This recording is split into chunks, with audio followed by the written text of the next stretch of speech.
Hey, this is Cassandra coming back with another video. Today, guys, I just wanted to come back and talk a little bit about just different little things, that's really been going on and everything.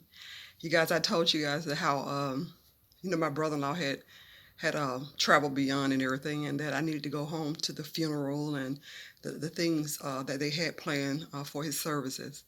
And it actually, they got to be some real meaningful services.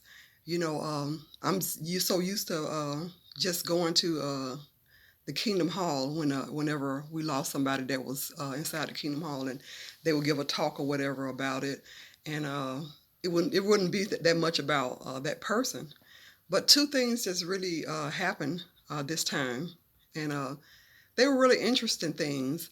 Um, my brother-in-law, he ended up not wanting to be like have the cremation or whatever. I don't know if it's a requirement or it's really like a push thing, that they say real subtle like to be cremated, but he elected not to be.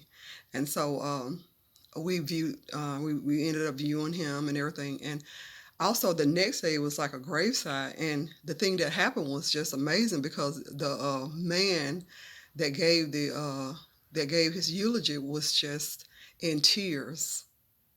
He was just really in tears, and really that was just like really unlike them to have somebody that would just really be crying, because they usually are not people who really even cry at funerals.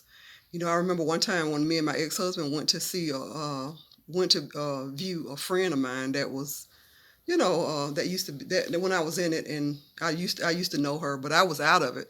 Yeah, but they didn't know it, of course. But I went, and my ex-husband went with me, and he was like, "These people are really, really cold.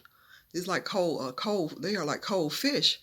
But this time, I really couldn't say that at the graveside. It was just really a normal, warm funeral, for somebody.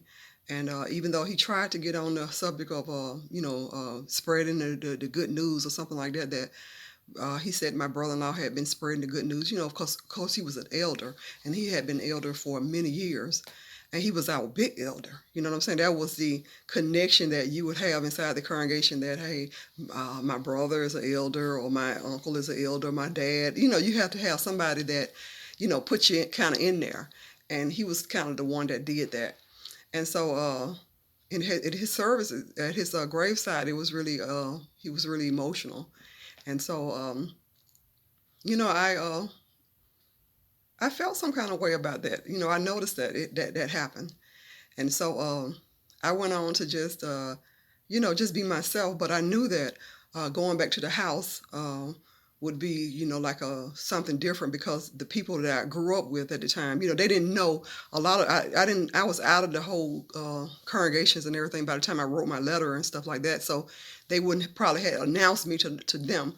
But whoever my sister told personally would know who I was. Like I didn't believe in it anymore. But when I went back to the house and everything, I just carried on like a normal person, because I am a normal person. So that's what I did. And so I carried on, and I just spoke like I was okay with everybody. And I passed on through that too. And I noticed that they had their little joggings, the way they spoke and everything, but I made sure not to even bite on any of that. As a matter of fact, when I asked about one of my guy friends that we grew up with, his mom was like, I said, "How's so and so?" And she was like, "Doing, and he ain't doing nothing."